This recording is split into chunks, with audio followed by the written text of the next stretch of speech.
devienne une vie pour nous, que la parole nous corrige, nous instruit, nous façonne, que la parole puisse briser aussi le péché dans notre vie et que cette parole aussi soit une bénédiction pour nous. Prions dans le nom du Seigneur Jésus. Nous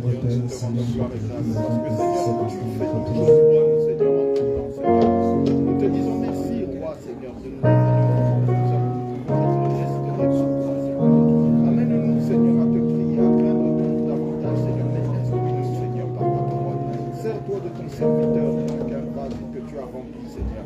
Berger de mon âme, je m'abandonne à toi, où tu me conduiras, j'irai.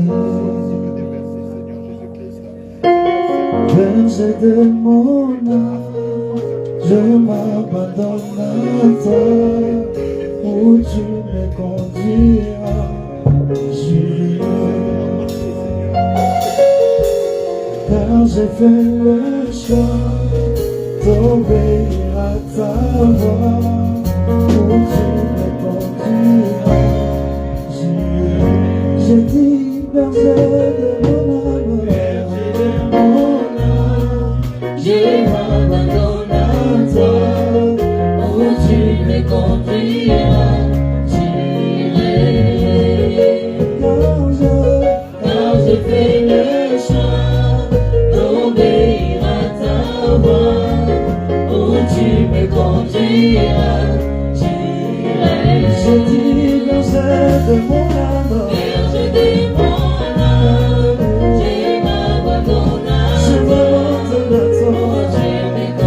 toi, où tu me conduiras, j'irai. Car j'ai fait le choix d'obéir à ta voix, où tu me conduiras, j'irai. J'ai dit, berger de mon âme, berger de mon âme, je m'abandonne à toi, où tu me conduiras, j'irai. Car j'ai fait le choix d'obéir à ta voix, où tu me conduiras, j'irai. Dans les vers pâturas, auprès des courants, le berger de mon âme est avec moi. S'il faut gravir la montagne, si loin la vallée profonde, le berger de mon âme est avec moi. Dans les vers pâturas, auprès des courants d'eau, le berger de mon âme est avec moi. S'il faut gravir la montagne, suivre la vallée profonde, le berger de mon âme est avec moi.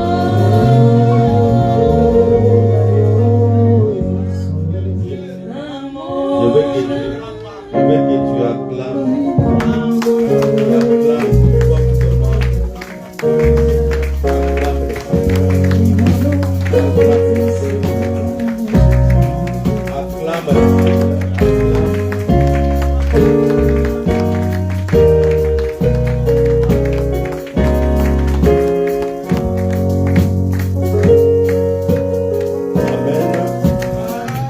Amen. Amen. Acclame encore pour la parole.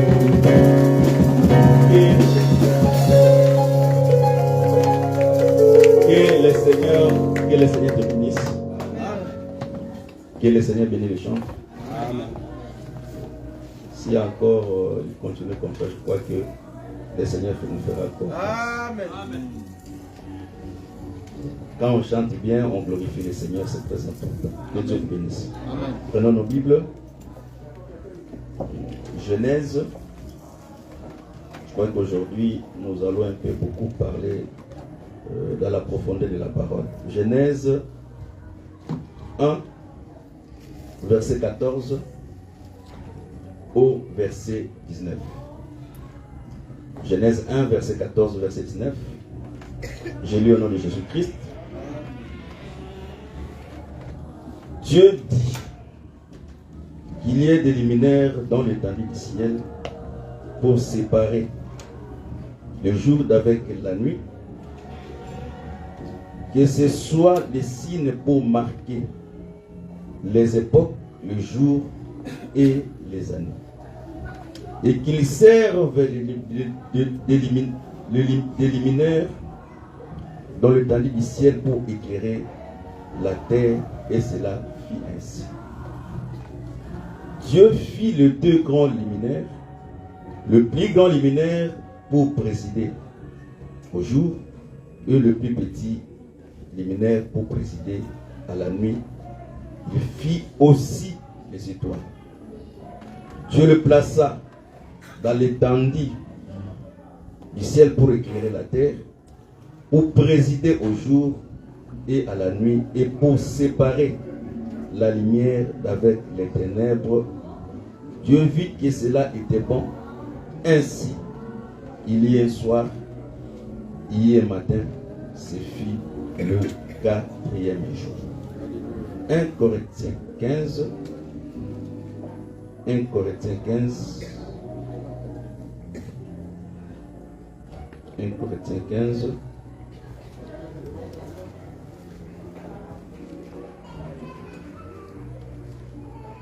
Je commence toujours par le verset 35. Mais quelqu'un dira, comment le mort ressuscite-t-il et avec quel corps revient-il? Insensé. Ce que tu sèmes ne reprend point la vie s'il ne meurt. Et ce que tu sèmes, ce n'est pas le corps qui naîtra. C'est un simple grain de bleu, peut-être, ou quelques d'autres semences, puis Dieu donne à un corps comme il plaît. Chaque semence, il donne un corps qui lui est propre. Toute chair n'est pas la même chair. Autre est la chair des hommes, autre celle des quadrupèdes, autre celle des oiseaux, autre celle des poissons. Il y a aussi des corps célestes et des corps terrestres, mais aussi l'éclat des corps célestes, autre celui des corps terrestres. Aussi l'éclat du soleil, autre l'éclat de la lune, autre l'éclat de l'étoile, comme une étoile diffère éclat à une autre étoile. Ainsi en est-il de la résurrection des morts. Le corps est semé corruptible, il ressuscite incorruptible. Il est semé méprisable, il ressuscite glorieux. Il est semé infirme, il ressuscite plein de force. Il est semé corps animal, il ressuscite corps spirituel. Il y a un corps animal, il y a un corps spirituel. C'est pourquoi il est écrit, le premier homme, Adam, devint une âme vivante. Le dernier Adam est devenu un esprit vivifiant. Mais ce qui est spirituel n'est pas le premier, mais ce qui est animal, c'est ce qui est spirituel vient ensuite. Le premier homme tiré de la terre est terrestre, le second homme est du ciel. Tels est les terrestres, qui sont aussi les terrestres. Tels est les célestes, tels aussi les célestes. Et de même que nous avons porté l'image du terrestre, nous porterons aussi l'image du céleste. Ce que je dis, frère, ce n'est que la chair et le sang ne peuvent hériter le royaume de Dieu, et que la corruption n'héritera pas l'incorruptibilité. Voici ce que je vous dis, un mystère.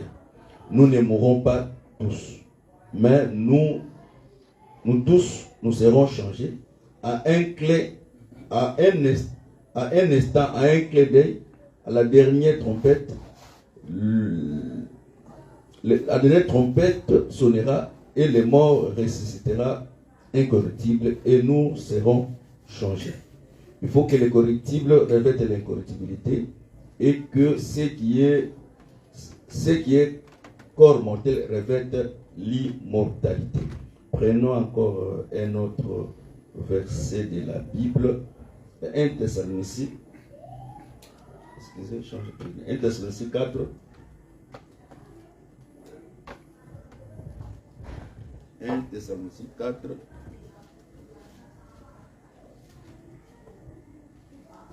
1 Thessaloniciens 4.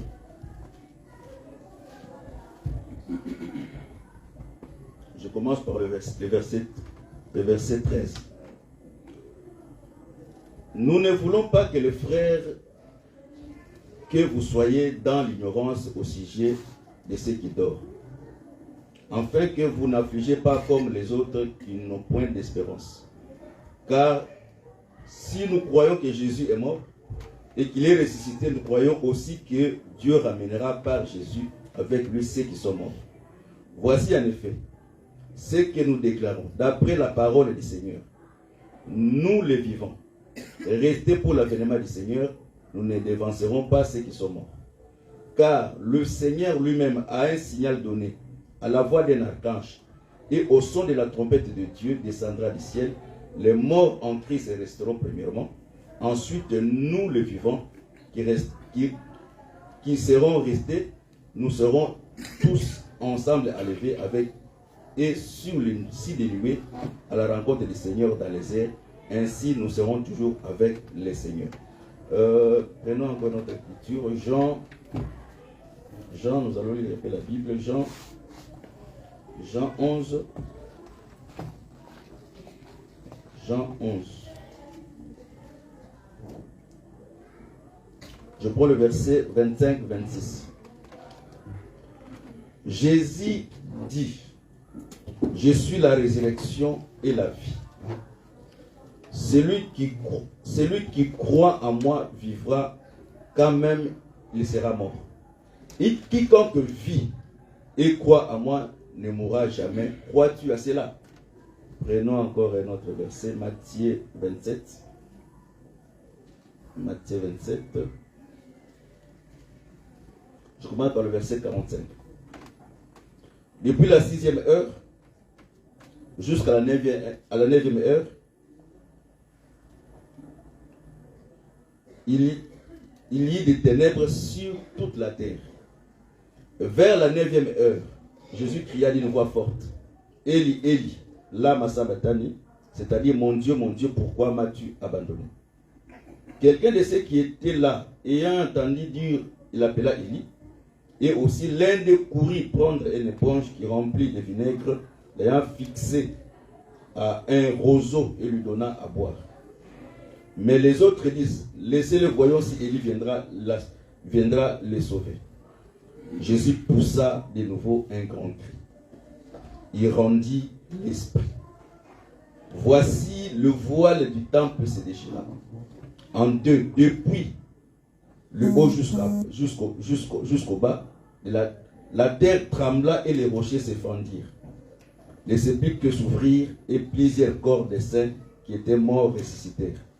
Étant sorti des sépulcres après la résurrection de Jésus, il entra dans la ville sainte. Il apparut à un grand nombre de personnes. Je crois qu'on va terminer 1 Pierre 3. 1 Pierre 3. Je commence par le verset 18. Christ aussi a souffert une fois pour le péché, lui juste pour les injustes, afin de nous amener à Dieu, ayant été mis à la mort quant à la chair, étant rendu vivant quant à l'esprit, dans lequel aussi il est allé prêcher aux esprits en prison, qui autrefois avaient été incrédules lors de la patience de Dieu, se prolongea au jour de Noé. Pendant la construction de l'arche, dans laquelle un petit nombre de personnes, c'est-à-dire 8, furent sauvées à travers de l'eau. Que Dieu bénisse la lecture de sa parole. Amen. Que le Seigneur vous bénisse encore. Amen. Je dis que Dieu te bénisse. C'est très important. Que le Seigneur vous bénisse. Amen. Je crois que nous parlons sur la création. Et par la grâce de Dieu, nous parlons sur le 4e jour de la création. Je l'ai dit et je le répète encore. Dieu n'a pas créé 3 jours. Dieu a créé 7 jours. Mais il y a la folie de la révélation. Des gens qui ont reçu l'évangile, qui veulent transformer l'évangile, je ne sais pas dans quelle pensée, où quelqu'un pouvait prendre là où la Bible dit, écrit noir sur blanc, que Dieu a créé 7 jours, et que la personne puisse transformer que Dieu n'a pas créé 7 jours, mais Dieu a créé 3 jours. Que Dieu bénisse ça. Le prophète Jésus dit, tout peut être anéanti, mais l'écriture ne peut pas être anéantie. Amen. Que Dieu bénisse. Même quand tu prêches, tu dois avoir la capacité de répéter l'écriture telle qu'elle a été écrite. Voilà pourquoi le pharaon de Babylone, lui ne demande pas seulement l'explication de la vision, mais il demande premièrement qu'on puisse répéter correctement ce qui est écrit. Que Dieu bénisse. L'apôtre Paul dit ceci: tout a été créé par lui et pour lui. Le visible, les invisibles, le trône, les dignités, les autorités, tout a été créé par lui. Il faut que j'explique, parce que si je continue à parler beaucoup de la révélation, les autres ne vont pas comprendre. Quand on parle de trône, nous savons que Dieu a créé un trône. Quand on parle des autorités, c'est-à-dire même la puissance du ténèbre, selon le prophète Isaïe, c'est Dieu qui a créé l'adversité. Quand vous voyez l'adversité, vous voyez les diables en train de se manifester sur la terre. C'est Dieu qui a créé les diables. Pour que la création ait un sens. Je donne un exemple de terre à terre. Si nous tous, nous sommes saints, nous faisons du bien, mais qui sera condamné? Or, la Bible dit, Dieu a fait toutes choses avec un but. Même l'enfer, Dieu l'a créé avec un but. Que Dieu vous bénisse. La création telle que vous voyez, c'est une scène montée par lui-même, Dieu. Que Dieu vous bénisse encore. Mais l'apôtre Paul dit encore, la perfection invisible de Dieu se voit à l'œil nu au travers de ses œuvres. Quand tu veux voir la perfection invisible de Dieu, il faut regarder la création. Amen. Or, on ne peut pas atteindre la perfection si on n'arrive pas au 7e jour.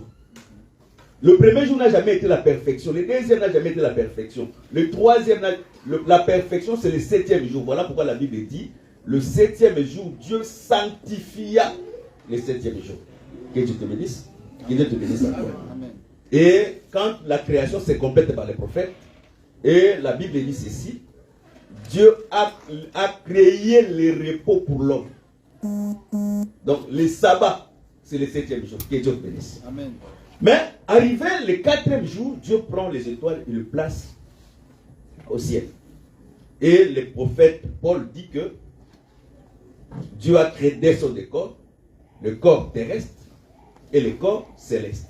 Quand tu vois l'étoile, facilement tu peux définir que l'étoile, c'est un corps céleste. Or, l'étoile par définition, c'est un esprit. Que Dieu bénisse. L'étoile par définition, l'étoile est un esprit. Que Dieu bénisse. Mais vous allez voir ceci. Dans l'Apocalypse 1, la Bible appelle les 7 étoiles qui sont les 7 anges de l'église, de cette église d'Asie. Il écrit à l'ange de l'église d'Éphèse, écrit à l'ange de l'église de Smyrne, écrit à l'ange de l'église de Laodicée, ainsi de suite. Les gens mal affermis, ils peuvent définir que chaque église locale a un ange. Il est bénisse. Chaque église locale a un ange. Comme, je prends un exemple de terre à terre, comme je suis conducteur de cette église, je suis l'ange de cette église. Ça, c'est une manière de tordre le sens des Écritures. Que les bénisse. Pourquoi moi, en étant une personne, je peux mourir demain. Je peux arriver le soir, ou bien après la prédication, mais pendant la prédication, je tombe et je meurs. Et si l'ange meurt dans la prédication, quel reste le sous de l'église?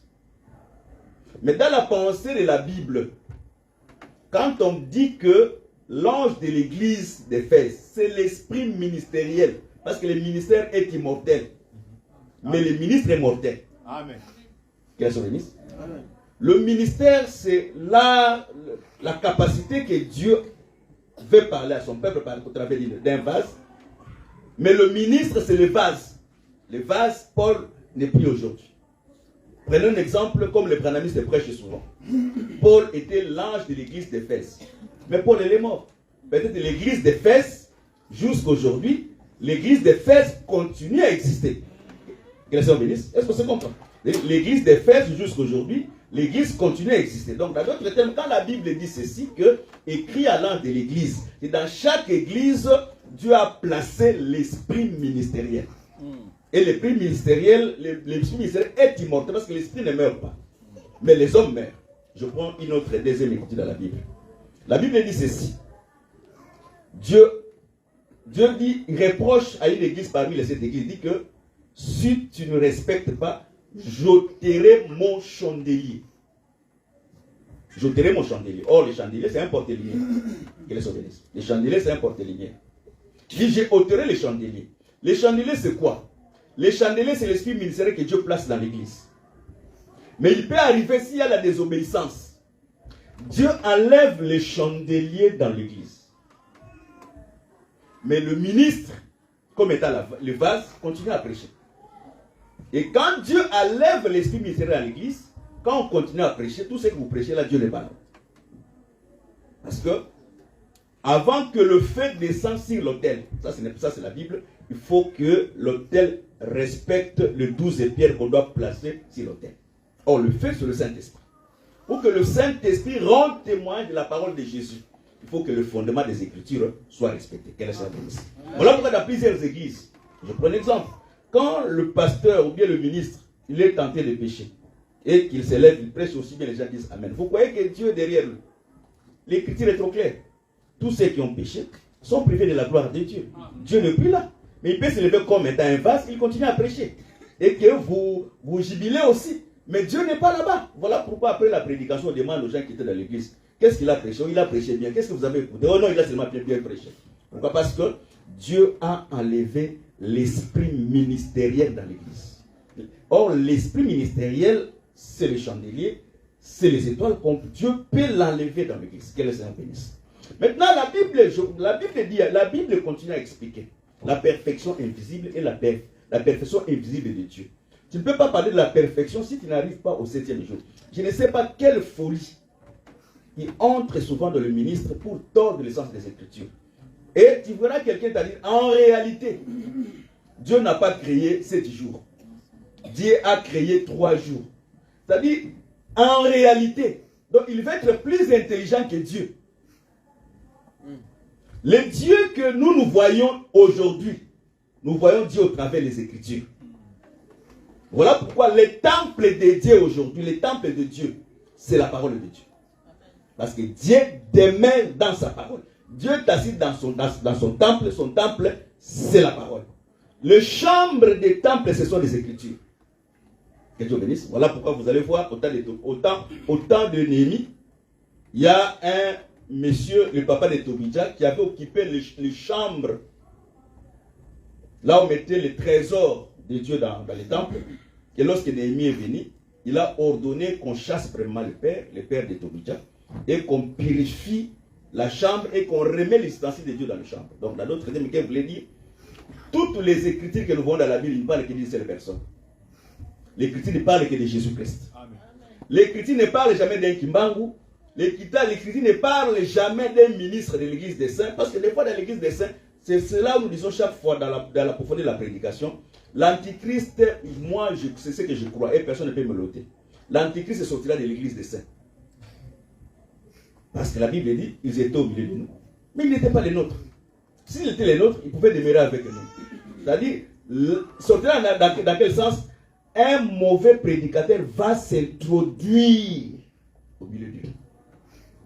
Et il peut s'identifier que c'est lui qui est l'ange de l'Apocalypse 6. L'Apocalypse combien? 14, je crois. L'Apocalypse 14 et 6. Donc ici, or, dans la Bible, l'ange est esprit. L'ange est spirituel. L'ange n'est pas un homme ici sur la terre. L'ange n'est pas un homme. Mais l'ange peut prendre la chair des humains pour une mission bien définie. Que le Seigneur nous bénisse.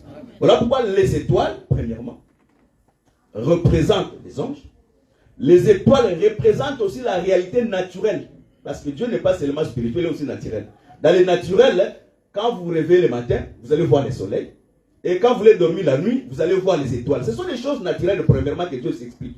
Et après, ces choses-là vont avoir une connotation spirituelle. Que Dieu bénisse. Parce que l'apôtre Jean, le prophète Jean va dire que voici la révélation de Jésus-Christ au temps de la fin.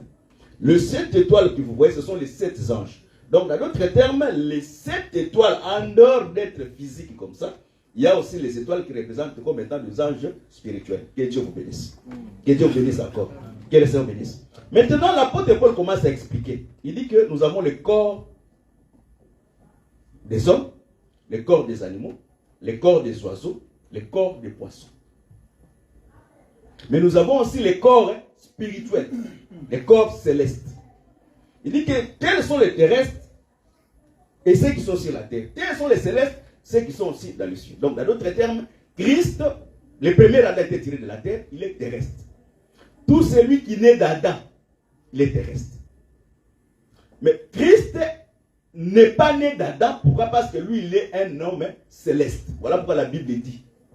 Il est né d'un corps semblable. Quand on dit un corps, ça serait un corps comparatif.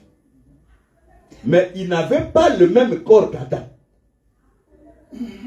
Mais comme Christ en lui, il y avait toute la plénitude de la divinité. Il pouvait prendre le corps qui lui plaît. Si Dieu donne à chaque semence un corps qui lui est propre, c'est-à-dire Dieu lui-même, il a la capacité de prendre tous les corps. Voilà pourquoi Dieu était capable, si Balaam ne comprend pas, qu'il puisse toucher l'âne de Balaam pour que l'âne de Balaam puisse parler.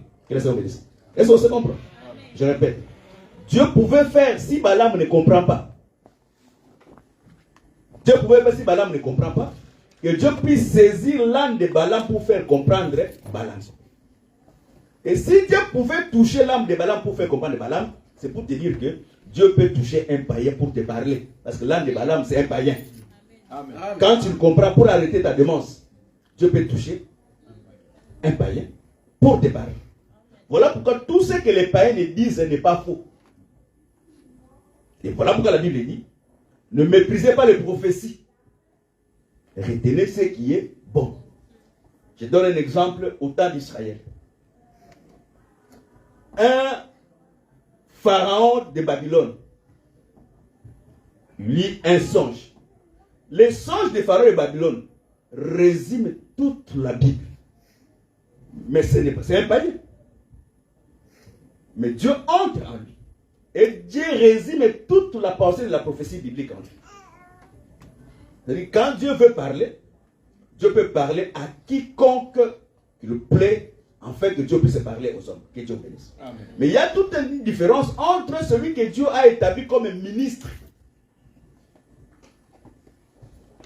Celui que Dieu a établi comme ministre de la parole. Que Dieu bénisse. Je prends une église dans la Bible. Lorsque David voulait attaquer Goliath, lorsque David est allé dans le torrent, la Bible dit David a pris 5 pierres polies. On pouvait dire que David a ramassé 5 pierres.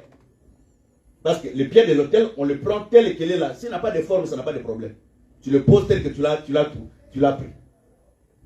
Mais pour tuer Goliath, David a pris 5 pierres polies. Quand on dit 5 pierres polies, c'est-à-dire que ce sont 5 pierres bien taillées. Que les gens bénissent. C'est par là que nous avons compris que les 5 pierres représentent que les 5 grâces du ministère. Dieu ne peut pas prendre quelqu'un qui est encore parlé de le faire ministre. Impossible. Avant que l'homme devienne ministre, Dieu doit vraiment faire un travail dans sa vie afin qu'il soit un pierre poli. Mais nous savons tous que la perfection n'est pas de cette terre. Mais il doit y avoir une différence entre l'âge, les sacrificateurs et les peuples. Est-ce que c'est compris? L'âge doit camper avant. Les sacrificateurs doivent être derrière l'âge et le peuple doit être derrière les sacrificateurs. Qu'est-ce que je voulais dire? L'âge représente la perfection de la parole. Que Dieu bénisse. Le ministre doit imiter la perfection pour donner aussi la perfection à ceux qui sont derrière eux. Voilà pourquoi nous disons chaque fois, il doit y avoir toujours 2000 coudées entre le peuple et les sacrificateurs. Les 2000 coudées ne se résument pas seulement dans le respect. Le 2000 coudées, ça se résume aussi que les enfants de Dieu peuvent prendre un homme de Dieu comme modèle. Parce que l'apôtre Paul dit, soyez mes imitateurs, comme moi, je suis aussi imitateur de Christ. Les 2000 coudées doivent être aussi la crainte que le sacrificateur doit produire par rapport au Père. Les 2000 coudées doivent aussi représenter les bagages de la connaissance que le ministre doit avoir par rapport au Père. Que le Seigneur bénisse. Moi, je dis chaque fois, quand un frère ici dans cette église me dépasse de la connaissance, je crois qu'on doit se céder la place. Parce que Saoul, pour devenir roi, il devait dépasser tout le monde de la taille. C'est-à-dire, le ministre, il est censé, parce que lui, il est censé, il est lecteur de la parole. Il est appelé par Dieu. Dieu ne peut pas appeler quelqu'un qui te met les vêtements sacerdotaux, il ne met pas les rimes sur ta poitrine. Quand Dieu t'appelle, il doit te nourrir de la parole pour que tu puisses donner la nourriture au peuple. Que le Seigneur bénisse. La Bible dit, les lionceaux périssent faute de poids. Et nous croyons que la mort entre dans l'église quand il n'y a pas la nourriture dans l'église. Les Israélites ne sont pas comme nous. Parce que ici, quand quelqu'un écoute seulement, il y a un gounza quelque part ici, bien il y a un mandona quelque part ici, il va courir pour aller prendre la prophétie. Non, Israël suivait quelqu'un quand la personne a le pain. Quand il n'a pas le pain, Israël ne sera pas derrière. Israël établit quelqu'un roi quand il a le pain. Si on voulait établir Jésus-Christ roi parce qu'il avait le pain, qu'elle soit bénisse. Mais comme ce n'était pas le temps, Jésus échappé. Que Dieu vous bénisse. Que Dieu bénisse encore. Alors maintenant, Paul dit ceci. Il y a le corps terrestre et il y a le corps céleste. Mais maintenant, Paul dit ceci. De la même manière, nous portons le corps terrestre. Il dit dans le futur, nous porterons aussi le corps céleste. Est-ce que c'est mon point? Que Dieu bénisse. Nous porterons aussi le corps céleste. Nous savons tous que la Bible dit les prophètes qui ont prophétisé la grâce qui nous a été réservée, ils ont salué les loin, le salut. Parce que Dieu les a dit, ces choses-ci ne vous appartiennent pas. Donc, je vais te dire que nous apprécions Moïse, nous apprécions Jérémie, nous apprécions Ézéchiel. Mais moi, j'ai vu les temps le plus merveilleux qu'Ézéchiel, Élie et Moïse. Qu'elles sont bénisses. Parce que ils ont salué la promesse de loin. Mais nous ne saluons pas la promesse, mais nous sommes en train de vivre la promesse. Voilà pourquoi la Bible dit, aussi longtemps que le testataire est vivant, le testament n'est pas valable. Mais quand le testataire meurt, c'est à ce moment, le testament devient valable. Parce que le Père, pendant qu'il est en train de vivre, il peut continuer à modifier le testament de la suite du temps. Que Dieu bénisse. Hein? Je m'explique comme étant les autres. Je prends un exemple, tu as des biens, tu as 5, 6, 7, 8 parcelles. Et nous croyons à la manière de Dieu. Tous parents n'aiment pas les mêmes enfants de la même manière. Ça n'existe pas. Même Dieu, nous sommes tous ses enfants, mais il a un enfant qu'il aime plus que nous tous. Même Jacob, il avait beaucoup d'enfants, mais il y a un enfant qu'il aimait plus que cet enfant. Même David, il avait plusieurs enfants, même cet enfant faisait du mal, mais il aimait encore toujours. Et les parents, seulement par la sagesse, ils doivent donner l'équilibre et que les autres ne remarquent pas que tu aimes l'autre plus. Mais l'amour, ça c'est la Bible. Tu ne peux pas aimer tout le monde de la même manière. Où tu haïras l'un, tu aimeras l'autre. C'est ça la Bible. Quand il y a des enfants où la personne aime, elle l'aime plus que tout, ça c'est la Bible. Et ne vous tracasse pas. Ne dis pas, moi les enfants, non, tu ne peux pas aimer tout le monde de la même manière. Ça n'existe pas. Dieu lui-même dans sa nature, il a aimé comme ça. Et nous avons aussi la nature divine. Que Dieu vous bénisse. Que Dieu bénisse encore. Donc dans d'autres termes, qu'est-ce que je voulais dire? Je voulais dire ceci.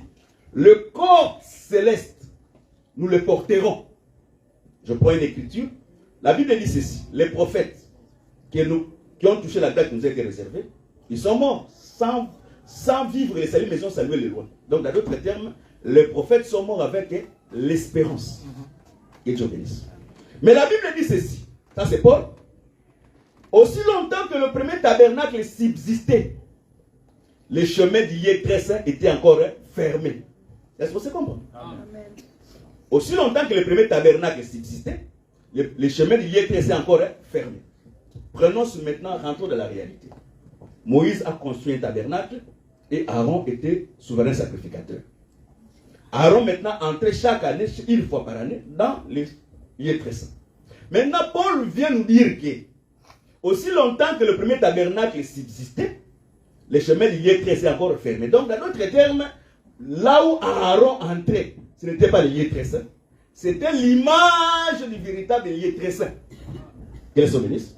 Parce que le véritable tabernacle, c'est la personne de Jésus-Christ. Lorsque Moïse est monté sur la montagne, lorsqu'il est descendu seulement avec l'image du véritable tabernacle. Que Dieu bénisse. Donc voilà pourquoi Israël n'a jamais reçu l'expiation du péché dans le tabernacle de Moïse. Parce que le sang, ça c'est la Bible, le sang des boucs, le sang des animaux, ne pouvait pas rendre l'homme parfait. Que Dieu bénisse encore. Que Dieu bénisse. Est-ce qu'on se comprend? Que Dieu bénisse. Maintenant la Bible dit ceci, Jésus, lorsqu'il est monté à la croix, à la 6e heure jusqu'à la 9e heure, les ténèbres couvraient la terre. Je ne vais pas entrer dans toutes ces histoires qui est derrière cela. Mais lorsqu'il a crié, lorsque Jésus a crié, la Bible dit ceci, le voile du lieu très saint. Est-ce que ça comprend? Le voile du lieu très saint s'est séparé en deux parties. Du haut vers le bas. Et les saints qui étaient morts d'autrefois étaient ressuscités. Est-ce que ça comprend? Les saints d'autrefois étaient ressuscités. Mais ils sortirent dans la ville après la résurrection de Jésus. Je vais te faire, je reprends encore. Lorsque le voile s'est séparé en deux, les gens qui étaient dans les tombeaux, les Abraham, les Isaac, les David, les Salomon, les Jacob, ils sont ressuscités, mais ils ne sont pas sortis dans les tombeaux. Est-ce que c'est bon? Ils devaient sortir dans les tombeaux si Jésus vraiment sort le tombeau, le premier. Est-ce que c'est bon? Je répète. Je répète d'une manière que tu me comprends. Dieu dit à Satan, la postérité de la femme écrasera la tête du serpent. Cette postérité, c'est Christ. Mais avant que Christ vienne, le jour que Adam est mort, il était retenu dans le séjour des morts. Le jour que Enoch est mort, il est retenu dans le séjour des morts. Noé est mort, il est retenu dans le séjour. Lui-même, il a construit l'arche pour le salut, mais il est mort avant, il est retenu dans le séjour des morts. Parce qu'il y a écrit dans la Bible que les autres refusèrent la mort pour bénéficier de la véritable résurrection. Donc, bien que Noé ait échappé à la mort, bien que l'enfant de la femme de Naïn était ressuscité, mais il est encore mort. Et chaque prophète était retenu dans le séjour des morts. Pourquoi? Parce que la mort avait l'autorité sur les humains. Est-ce que c'est compris? Mais Dieu, dans son plan merveilleux dans la Bible, Dieu a expliqué ceci. La manne du premier jour, quand le matin il est infecté. La manne du deuxième jour, le matin il est infecté. La manne du troisième jour, le matin on ne peut pas le manger, il est infecté. Mais la manne du sixième jour, qu'on faisait tomber les doubles portions, parce que le sixième jour, la manne tombait double portion. Et la manne du sixième jour avait la capacité d'entrer dans le septième jour. Or, la nuit, dormir et se réveiller le matin, c'est la mort et la résurrection. La seule manne qui avait la capacité, c'était la manne du sixième jour, parce qu'il y avait double portion. Voilà pourquoi nous croyons que Christ est venu avec les doubles portions. La nature adamique et la nature céleste. En ayant ces deux natures, il avait la capacité de mourir la nuit et que le matin, il puisse revenir à la vie. Donc dans Christ, il y avait la mort et la résurrection. Que Dieu te bénisse. Suivez-moi très bien, je sais là où je vous aime. Donc il y avait la mort et la résurrection. Que Dieu te bénisse. Maintenant, les prophètes étaient retenus dans le séjour des morts. Mais Christ, lorsqu'il a crié à la croix, le voile s'est déchiré en deux parties. Les prophètes sont résistés, mais ne sont pas sortis du tombeau. Pourquoi ils ne sont pas sortis du tombeau? Parce que c'est lui qui révélait le pouvoir d'être le premier-né sur la personne de Christ. C'est-à-dire, si un prophète est resté avant Jésus-Christ, il sera la prémisse de la résurrection. Or, s'il est la prémisse de la résurrection, cette personne deviendra héritier de toutes les promesses de Dieu. Parce que selon la Bible, c'est le premier-né qui est l'héritier potentiel. Voilà pourquoi Christ, il est le premier-né en tout. Voilà pourquoi dans la vie, quand quelqu'un croit, la première chose à faire quand tu crois à la parole, commence à mettre Christ dans la première position. Dans ta pensée, première position. Dans ton mariage, première position. Dans ton travail, première position. Quand tu mets seulement Christ en deuxième position, tout est abîmé dans ta vie. Parce que si Christ est en première position, et que Dieu, dans la manière d'agréer, Dieu agrée seulement le prémisse. C'est-à-dire, lorsqu'on agite dans l'affaire des prémices, les gerbes, si Dieu agrée le prémisse, et il agrée aussi les restes des champs. C'est-à-dire, si Dieu va nous agréer aujourd'hui, ce n'est pas parce qu'il marche de la sanctification. D'ailleurs, ta sanctification, c'est une fausse sanctification. Bien que nous sommes obligés dans la doctrine de s'efforcer de vivre la sanctification. Mais la vraie sanctification, c'est quand Dieu déclare à quelqu'un qui devient juste. Est-ce que c'est bon? Quand Dieu déclare à quelqu'un tel que tu es là, à partir d'aujourd'hui, tu deviens juste. Même si les gens te voient comme un pécheur. Mais seulement le fait que Dieu te déclare, tu deviens aussi juste. Parce que la justice que nous portons aujourd'hui, Dieu nous a imputé, c'est par déclaration. Car l'homme charnel ne peut pas plaire à Dieu. Voilà pourquoi l'apôtre Paul dit, moi aussi, le Seigneur m'a saisi afin que je puisse achever ma course. Personne de lui-même peut achever la course pour aller au sage. Il faut que toujours le Seigneur intervienne pour te saisir, pour que tu achèves la course. Je donne un petit exemple dans la Bible. Pierre, lorsqu'il a marché sur les eaux, Jésus a marché sur les eaux, Pierre a demandé qu'il marche aussi sur les eaux. Et Jésus l'a ordonné de marcher sur les eaux. Mais pendant que Pierre marchait sur les eaux, avant que Pierre achève sa course, il est tombé. Mais pour que Pierre achève la course, il faut que la main de Dieu tienne Pierre pour que Pierre puisse achever sa course. Je vais te dire ici, pour que tu termines les courses sous le plombissage, il faut que le Seigneur te vienne en aide. Si la main de Dieu ne veut pas t'aider, tu ne finiras pas là. Personne ne finira la course. Voilà pourquoi nous sommes ceci, sur le point de la doctrine. Les gens qui sont vrais aujourd'hui, demain peuvent devenir faux. Les gens qui sont faux aujourd'hui, demain peuvent devenir vrais. Voilà pourquoi ne jugez rien d'avance. Laissez Dieu juger toutes les choses. Car la fin vaut mieux que son commencement. Je prends quelques exemples terre à terre. Nous avons des frères où nous avons combattu avec eux dans cet évangile, dans cet évangile de gloire, bien évangile de salut, ou encore la saine doctrine. Mais aujourd'hui, les candidatures sont là. Nous avons combien de ministres de l'église de ceux qui sont candidats? S'il arrivait que dans les mêmes églises, maintenant, nous allons 3 pasteurs candidats. Et quelle sera la leçon de l'église? L'église sera divisée en combien de parties? Et s'il arrivait que, tel que le pasteur il est là, il est candidat à la députation nationale, et que mon frère dans la chaîne aussi est candidat, je vais me diviser avec qui? Un homme de Dieu, quand il commence à faire la politique, c'est qu'il est déjà égaré. Amen. Amen. Amen. Parce que les vins de la grande Babylone, ce sont les grands de ce monde, les rois, les riches, les navigateurs, tous ces gens-là. Ça, c'est la Bible. La Bible, moi, je crois à la Bible, je ne crois pas aux hommes.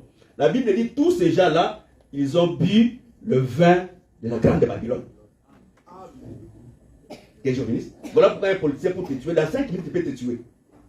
Si on demande de donner sa femme, il va te donner, il va te donner. Un homme de Dieu ne peut pas faire la politique. Parce que tu ne peux pas servir 2 maîtres à la fois. Tu haïras l'un et tu aimeras l'autre. La politique, c'est un maître. Et la politique, ce n'est plus toi. C'est la pensée de l'autre qui décide sur toi. Même s'il y a une erreur, Fatibet. Même s'il y a une erreur, c'est comme ça. C'est comme ça. C'est ça la politique. Mais quittons cette bande d'autorité, rentrons dans ce que nous sommes en train de parler. Que Dieu bénisse. Donc, dans d'autres termes, le prophète sont morts retenus dans les séjours des morts. Maintenant, Jésus, on dit à Jésus que Lazare est mort. Jésus répond, il dit que quand quelqu'un croit en moi, bien qu'il mourra, bien qu'il est mort, mais il continuera à vivre. Il dit, si quelqu'un croit en moi, il ne verra pas la mort. Donc, nous avons deux catégories de réponses. La première réponse, c'est-à-dire quand quelqu'un croit à Jésus, tu es mort, mais tu continues à vivre. Deuxième réponse, c'est toi qui es vivant, comme tu as cru, tu ne mourras pas. Est-ce qu'on se comprend? On se comprend? Je répète, quand quelqu'un est en Christ, parce que la mort, c'est un grand démon que nous tous nous craignons. Même si quelqu'un dit qu'il ne craint pas la mort, c'est peut-être c'est par la foi. Mais dans la réalité, quand la mort vient, tu vas trembler. Pourquoi la mort, c'est un démon que Jésus n'a pas encore vaincu. La mort sera vaincue à la fin, le jour de la mort où est ton aiguillon. Mais aujourd'hui, la mort, il a reçu qu'une victoire temporaire, et cette victoire sera manifestée dans le temps, parce que la mort, c'est tout un démon. Que Dieu te bénisse. Donc, la mort, c'est tout un démon. Maintenant, nous avons des catégories de gens. Celui qui est mort, mais il continue à vivre. Et l'autre qui est encore vivant, qui ne verra pas la mort. L'apôtre Paul dit ceci. À ce qui concerne l'avènement du Seigneur, parce que nous savons que dans l'église, même si nous venons, la plus grande promesse que nous avons dans la Bible actuellement, c'est l'enlèvement de l'église. La plus grande promesse, c'est cette corps ici d'humiliation. Parce que le corps ici, c'est un corps d'humiliation. La plus grande promesse, c'est-à-dire cet corps ici, nous devons quitter cet corps. L'apôtre Paul dit que nous revêtir, non nous dépier, mais nous revêtir. C'est-à-dire cet corps ici, cet corps doit être transformé. Mais l'apôtre Paul explique que pour que le corps soit transformé, la Bible dit c'est au son de la trompette d'un archange.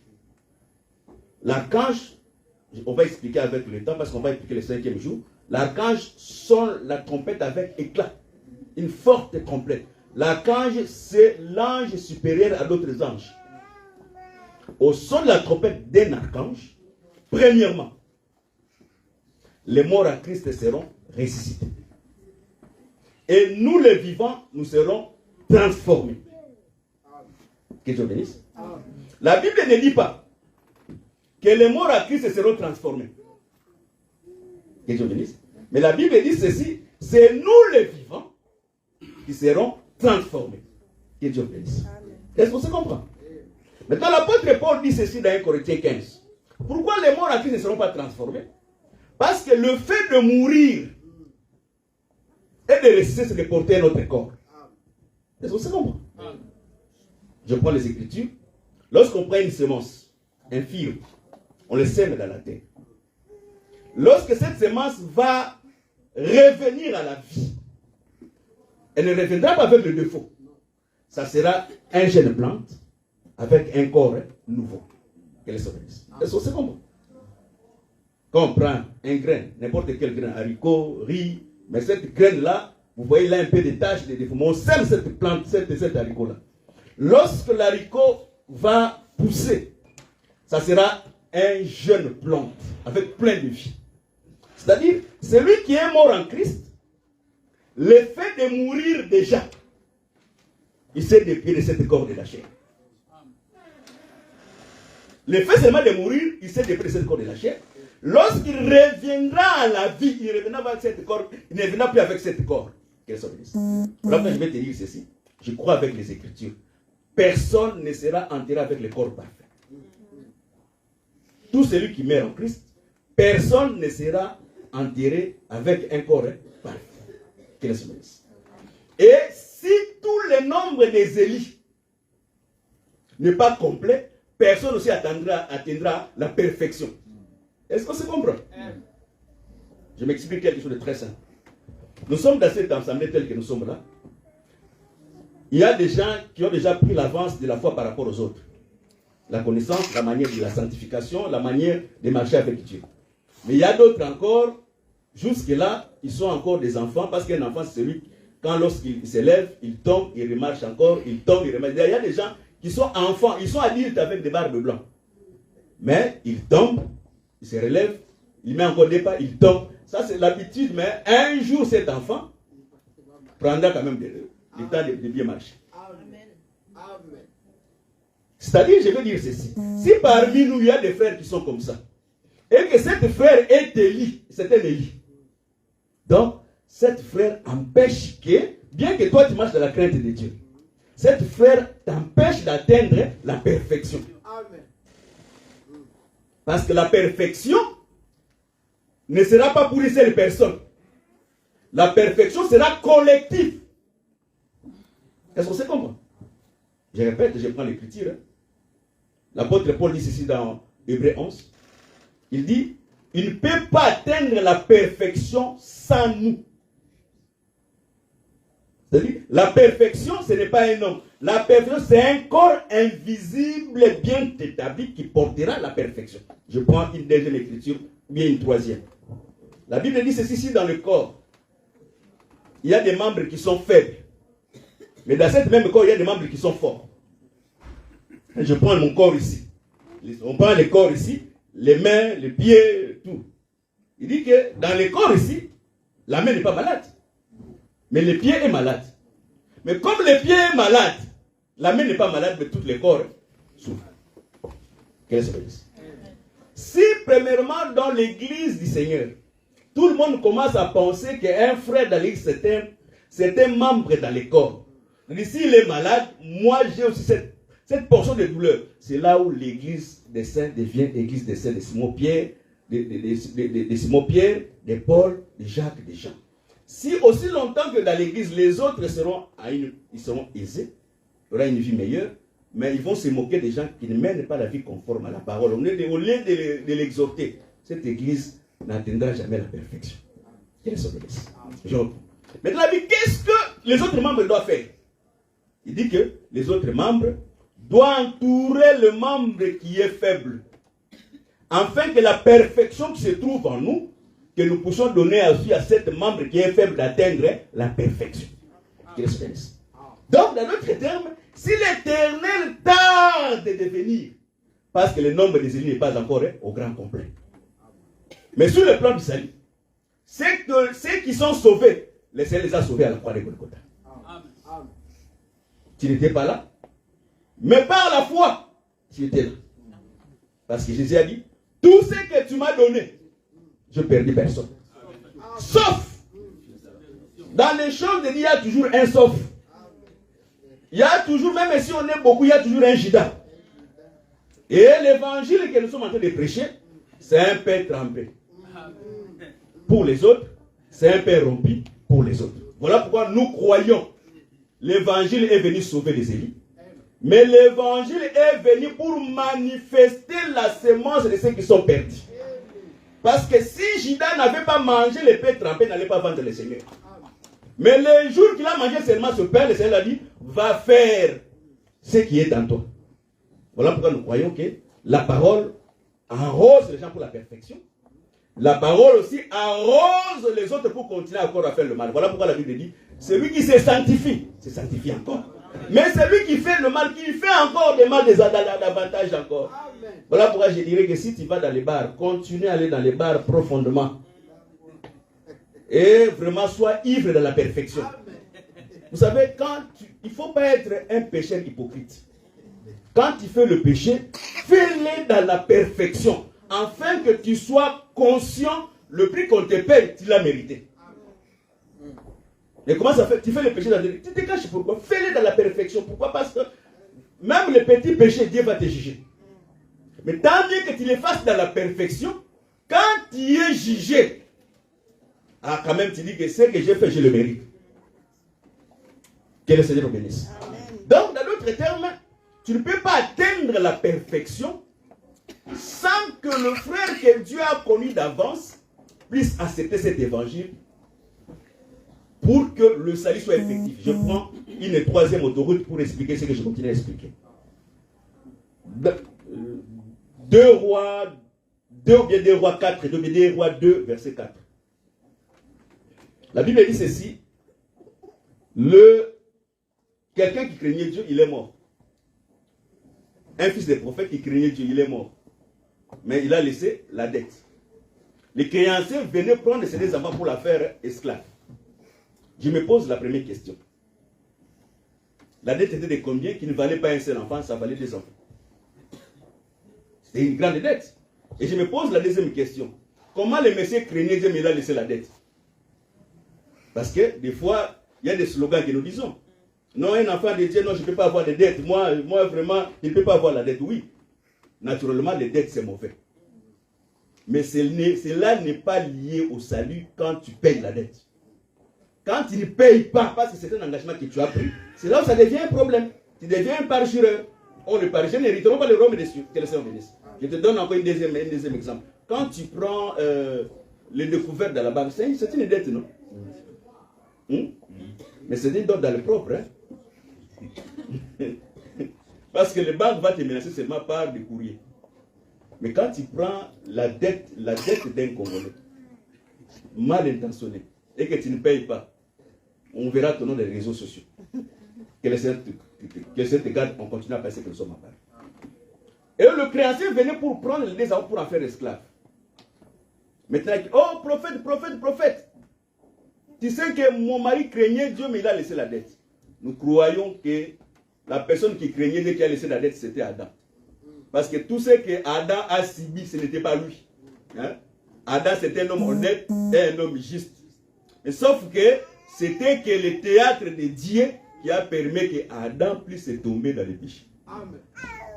Que Dieu te bénisse. Je dis que ça serait difficile pour les autres, mais on avance. Quel est Amen. Parce que vous allez me dire que Dieu ne savait pas qu'Adam allait tomber. Dieu ne savait pas que le serpent va entrer dans le jardin. Et pourquoi Dieu n'a pas posé au serpent la question? Dieu devait poser la question à la serpent. Si Dieu n'a pas posé la question au serpent, mais le serpent a répondu les questions lorsqu'il était avec Job. Parce que le serpent demande à Dieu, est-ce que c'est une manière délibérée que Job, hein, ce n'est pas parce qu'il a de l'argent, ce n'est pas parce qu'il a une bonne vie. Il dit, bon, permets-moi de toucher ses biens.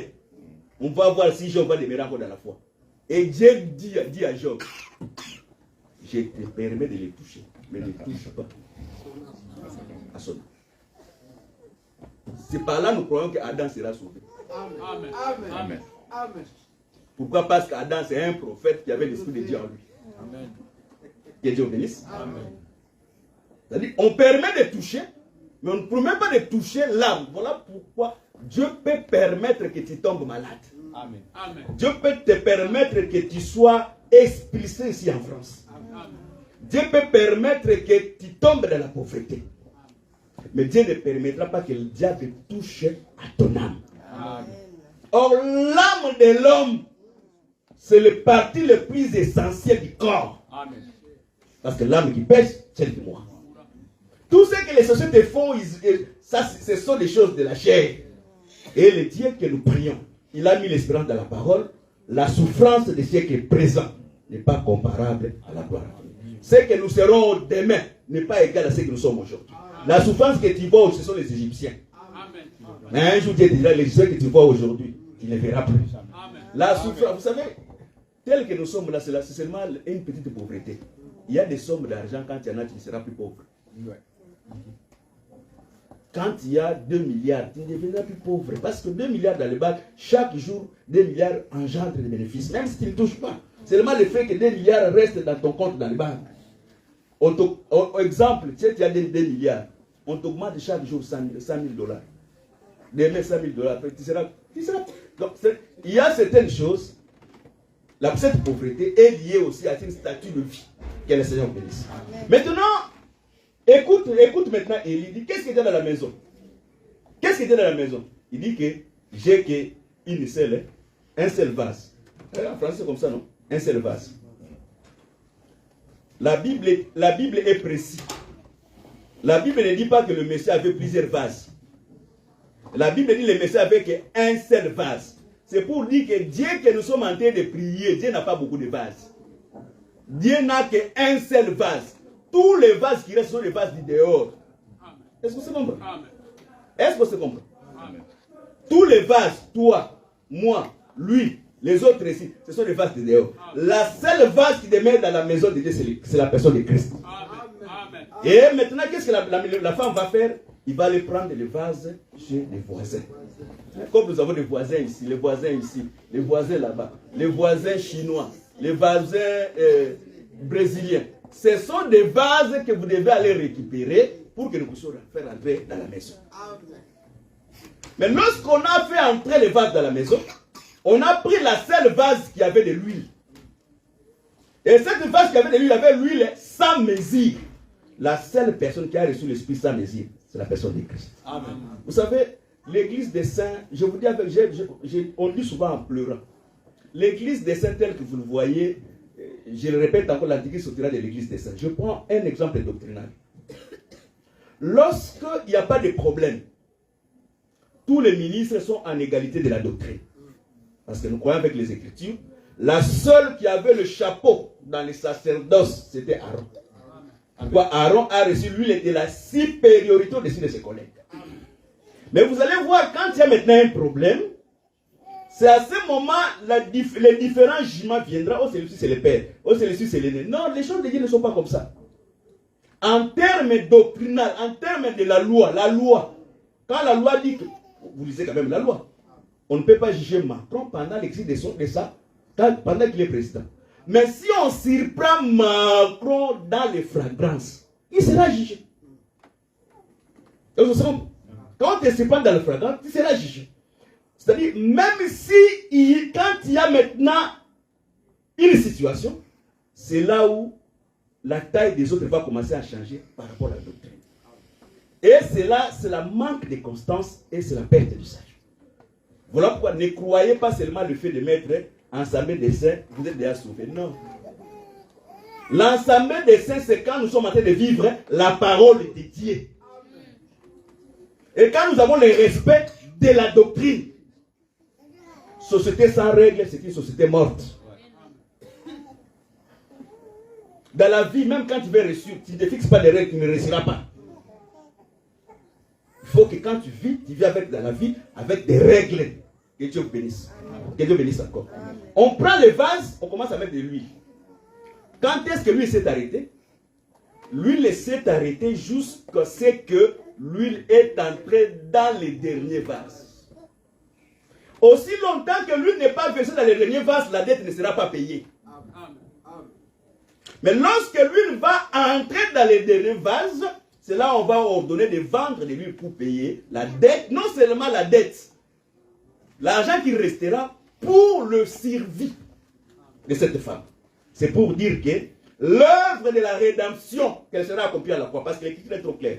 Jésus nous a racheté de vaines manières que nous avons hérité de nos parents. Le prix qu'il a payé, ce n'est pas pour les rachats, afin que toi tu es Mouyadi, toi tu es Moulouba, toi tu es Moukongo, toi tu es Ganaïen, toi tu es quoi. Toutes ces lois établies dans votre famille, un prix a été payé. Comme il a payé ce prix, c'est pour te racheter. Mais en dehors de te racheter, mais tu dois vivre aussi, non? Il faut que tu aies une bonne santé, il faut que tu aies des enfants, il faut que tu aies les lieux pour dormir. C'est-à-dire, Dieu déjà a pourvu par le prix qui a été payé pour que la dette soit payée et que le reste qui reste, c'est pour ton service. Voilà pourquoi tu es censé avoir une bonne santé.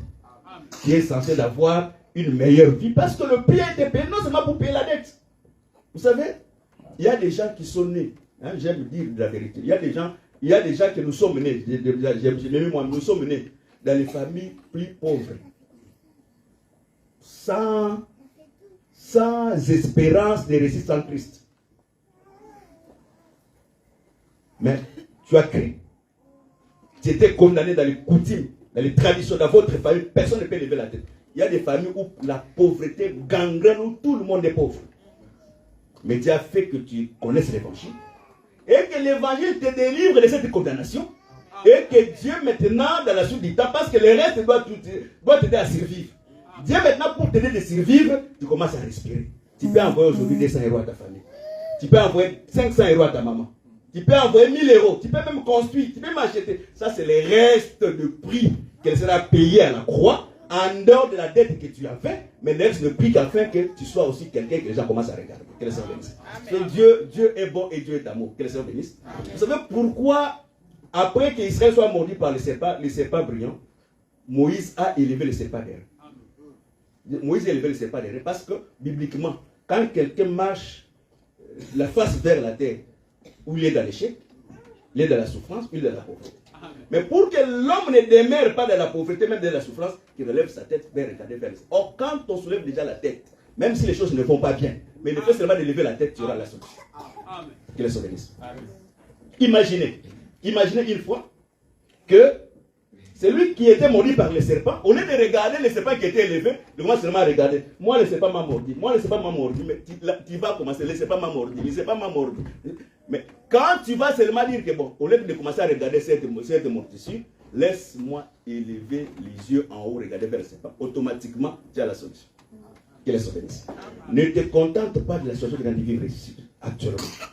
Relève ta tête. Parce que le Seigneur est mort à la croix élevée. Pour que lorsque tu élèves la tête vers la croix, tu aies la solution. Qu'elle soit bénisse. C'est pour dire ceci.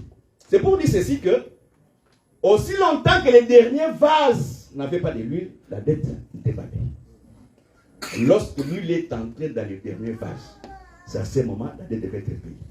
Frère, mon frère, toi qui vis dans le péché, si tu n'abandonnes pas la vie du péché, comme tu es élu, c'est toi qui es contre ma rédemption. C'est toi qui es l'opposant de ma rédemption. Donc tu es censé de se convertir, de vivre la vraie parole, pour que moi j'atteigne la perfection. Parce que les corps ici, la souffrance ici, je ne les supporte plus. Parce que tel que nous sommes, je vous dis d'avance, les choses vont continuer en France, en Belgique, en Angleterre, aux États-Unis, de pire en pire, de pire en pire. Rien ne va s'améliorer. Les choses vont commencer de pire en pire. Suivez les informations. La France en 2035, la France sera dans une pauvreté très grande. Là, ce sont les statistiques. Et toi qui joues avec de l'argent, toi qui ne veux pas racheter, tu peux racheter le temps pour le salut. Mais rachète aussi le temps de la manière de s'organiser, de vivre aussi. Parce que le moment difficile est devant nous. Rentrons dans ce que nous sommes en train de prêcher. Que Dieu vous bénisse. Maintenant, Jésus dit, si quelqu'un est mort, bien qu'il est mort, il va continuer à vivre. Comment quelqu'un qui est mort peut continuer à vivre? C'est-à-dire, celui qui a cru, il ne meurt pas. Parce que celui qui dort, même naturellement, il fait déjà le programme le matin, il va se réveiller pour aller au travail. De la même manière, celui qui est mort physiquement, son âme a quitté le corps, parce que la mort c'est l'âme qui quitte le corps, son âme a quitté le corps, mais lorsqu'il a Christ, il n'est pas mort. Bien qu'il dort, pour lui, il dort, mais il veille parce qu'il continue à vivre. Mais celui qui aussi qui a cru, qui est encore vivant, celui-là ne mourra pas. Mais le corps ici doit se transformer. Que Dieu bénisse. Que Dieu bénisse. Mais la Bible dit ceci maintenant, l'apôtre Pierre dit ceci. Il dit, lors des temps de Noé, lors de la prédication de Noé, lorsque Noé prêchait, parce que les gens qui interprètent mal la parole, il dit que Noé marchait dans la ville de son pays pour crier, Dieu va tuer le monde, Dieu va tuer, venez. Comme on dit, il y a Noé, pas la la la la la la, tango yes, patoko matalikolo, kelelo eko beta, pas la la la la, la la la, tout le monde dirait, la la la la la la, la la.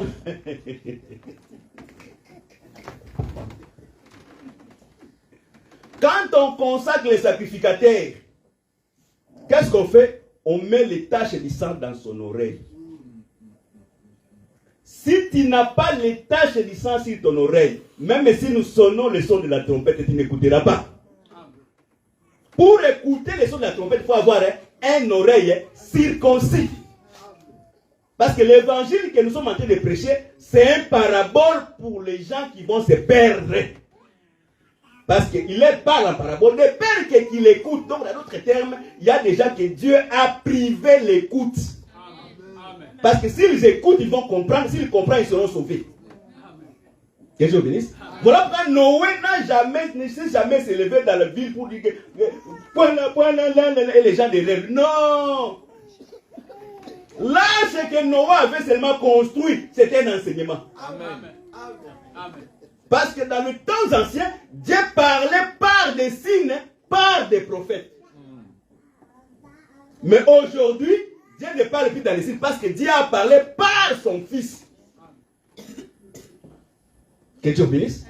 Maintenant, Dieu s'est souvenu des gens qui sont morts au temps de Noé. Lorsqu'il a crié à la croix, ces gens se sont réveillés. Mais il est allé encore dans les séjours des morts parce que là-bas, ils étaient en prison.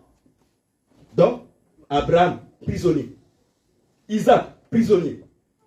David, prisonnier. Jésus maintenant descend dans le séjour des morts. Jésus n'a pas prêché seulement sur la terre. Mais Jésus est allé encore prêcher dans le séjour des morts. Lorsqu'il a prêché dans le séjour des morts, parce que c'est l'évangile qui sauve. L'évangile c'est quoi? C'est la bonne nouvelle du royaume.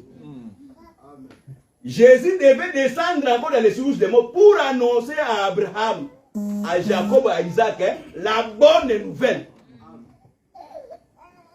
Et lorsqu'il a prêché dans les séjours des morts, c'est à ce moment, parce que tu ne peux pas réciter si tu n'as pas cru à la parole. Tu ne peux pas réciter si tu n'as pas reçu la parole. Maintenant, lorsqu'il a prêché, c'est à ce moment qu'ils sont revenus à la vie. Or, quand on revient à la vie, c'est-à-dire on se dépouille des corps de la chair. Donc, Abraham n'a plus besoin que son corps soit transformé. Parce que par la mort et par la résurrection, son corps est déjà transformé. Qu'il les obéisse. Au lieu qu'Abraham sort le premier, Jésus dit à Abraham, tu ne sors pas le premier. Parce que si tu sors le premier, l'héritage sera pour toi. Or, l'héritage, tout l'héritage de Dieu, ça c'est la Bible. Dieu a donné aux enfants de ses concubines le petit don. Mais l'héritage, Abraham l'a donné à Isaac. Donc, Christ, c'est l'héritier de toutes les promesses de Dieu.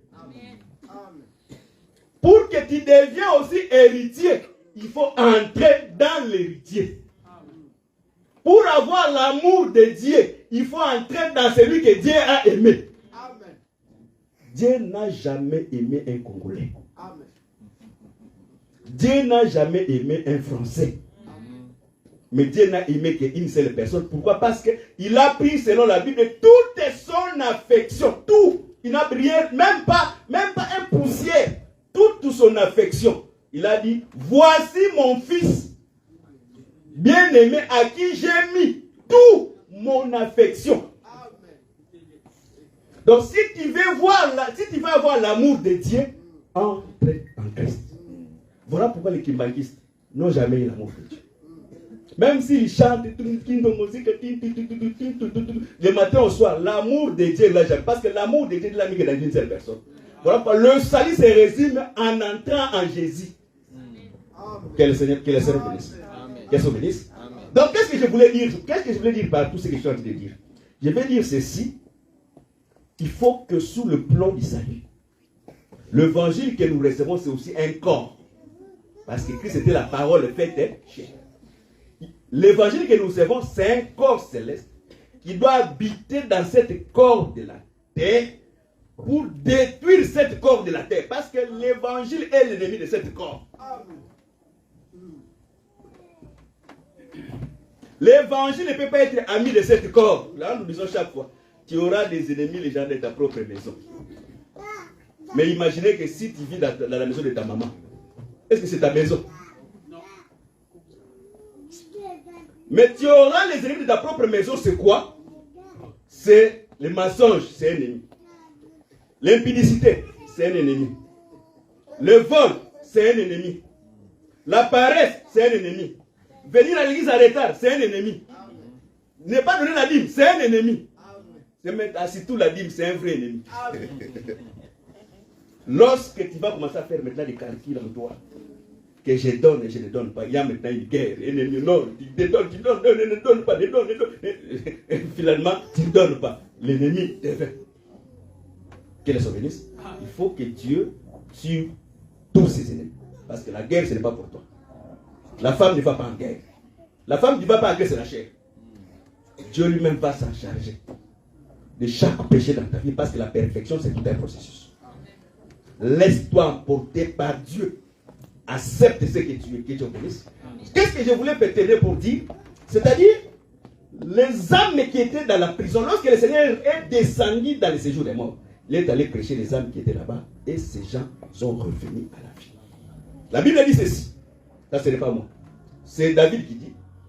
Ou bien Job, il dit ceci. Lorsque les graines tombent, c'est Christ qui dit dans Jean 12, il dit que lorsque le blé tombe, lorsqu'il revient à la vie, il se multiplie. Dieu se bénisse.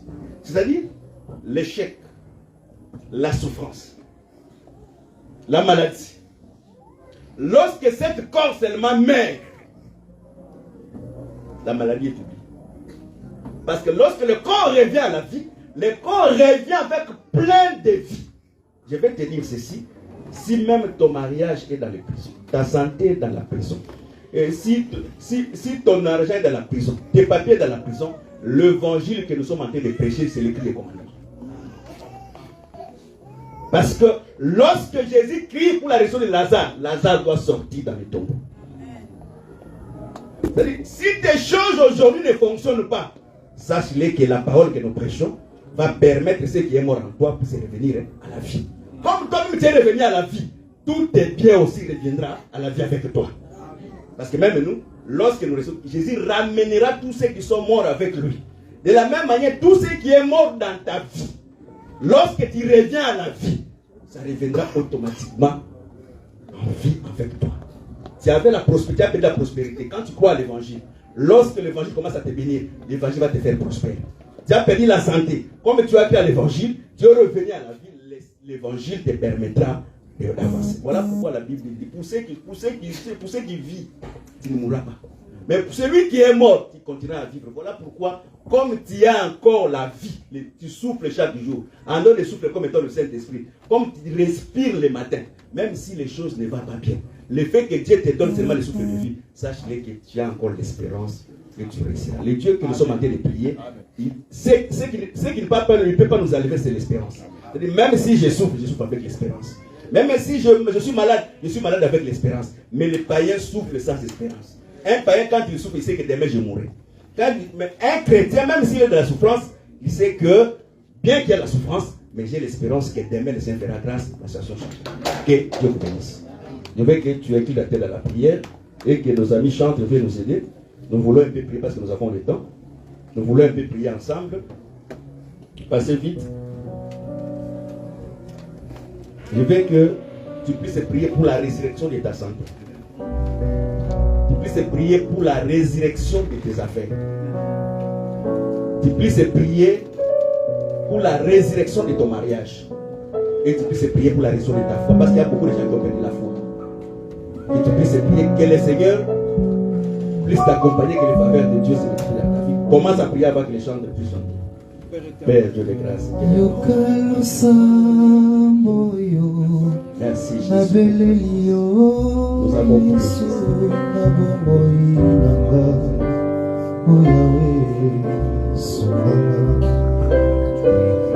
Père, Dieu de grâce.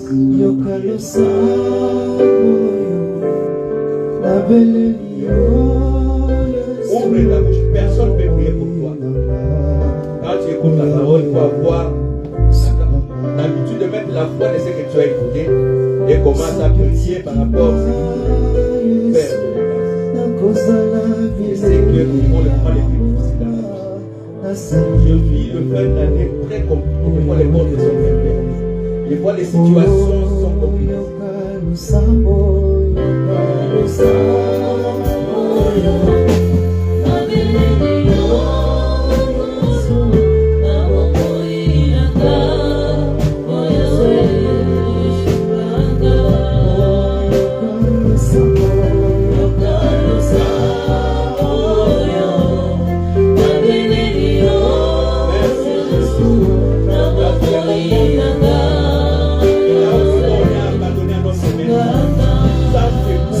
Thank you.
frère souffre. Est-ce que la puissance de la résurrection, Seigneur, restaure les finances de mon Dieu, restaure l'état de santé, restaure les affaires, restaure le couple.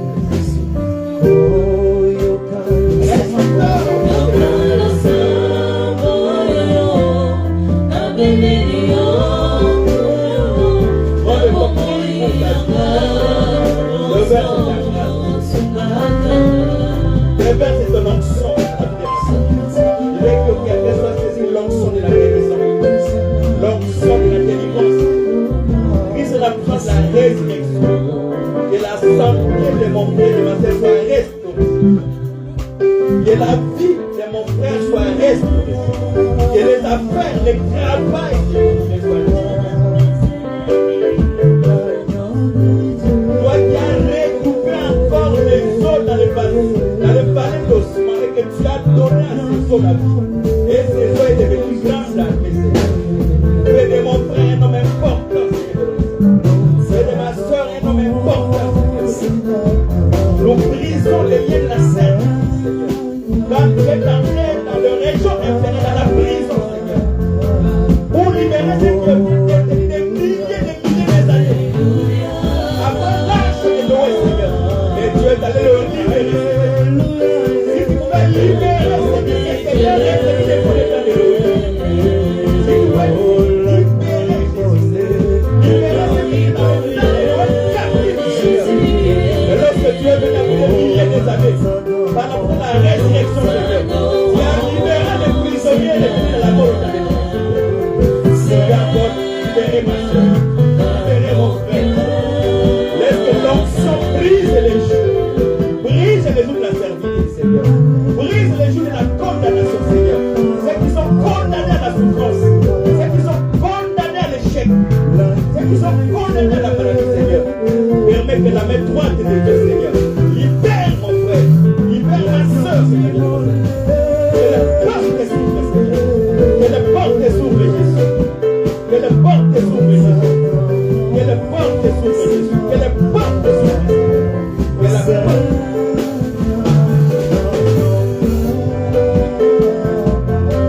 La résurrection, la résurrection de la vie. Que cette écriture révèle la